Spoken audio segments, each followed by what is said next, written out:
ఈరోజు మనందరి అదృష్టం సుబ్రహ్మణ్య చాలా గ్రామాలకు వెళ్ళి చాలా మండలాలకు వెళ్ళి చాలా దూర ప్రాంతాలకు వెళ్ళి ఇటు బోత్ కాన్స్టిట్యున్సీ కానీ ఇటు నిజామాబాద్కి వెళ్ళి కానీ చాలా దూర ప్రాంతాలకు వెళ్ళి అంటే తమిళనాడులోని మద్రాస్ పక్కన ఫణిమలై అక్కడ ఫణిమలై స్థలంలో అక్కడ గ్రామంలో మరి సాక్షాత్తు వెలిసినటువంటి ఆ సుబ్రహ్మణ్య స్వామి యొక్క మరి అదే సుబ్రహ్మణ్య స్వామి శ్రీవల్లి దేవసేన సుబ్రహ్మణ్య స్వామికి 2 భార్యలు అక్కడే ఉంది. దాని తర్వాత ఏ ప్రాంతంలో లేదు, మీరు ఎక్కడైనా చూడండి. మరి ఈ నెల క్రితం వెలిసినటువంటి సుబ్రహ్మణ్య స్వామి ఇక్కడికి మరి మొదట్లో 10ల సంఖ్యలో కూడా జనం వచ్చేవాళ్ళు కాదు.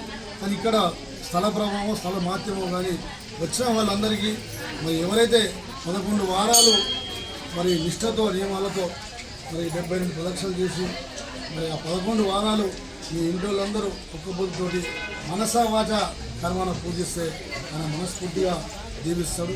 అంటే సుబ్రహ్మణ్య స్వామి మరి అదేవిధంగా కుమారస్వామి శరవణ భవ మురుగన్ ఇట్లా 7 పేర్లతోటి ఏ దేవుని కూడా మనకు తెలియదు. అటువంటిది ఆ సుబ్రహ్మణ్య స్వామి అష్టైశ్వర్య ఆరోగ్యాలు మనకు ఉండాలి.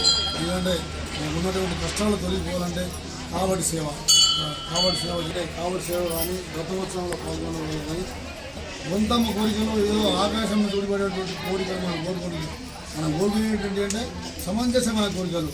మన ఇంట్లో అమ్మాయి కానీ అబ్బాయి కానీ ఇల్లు కానీ ఇల్లే భాగ్యాన్ని కల్పించు.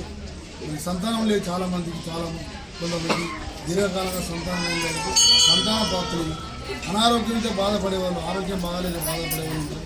వాళ్ళకు కూడా ఆయన ఆరోగ్య ప్రదాత.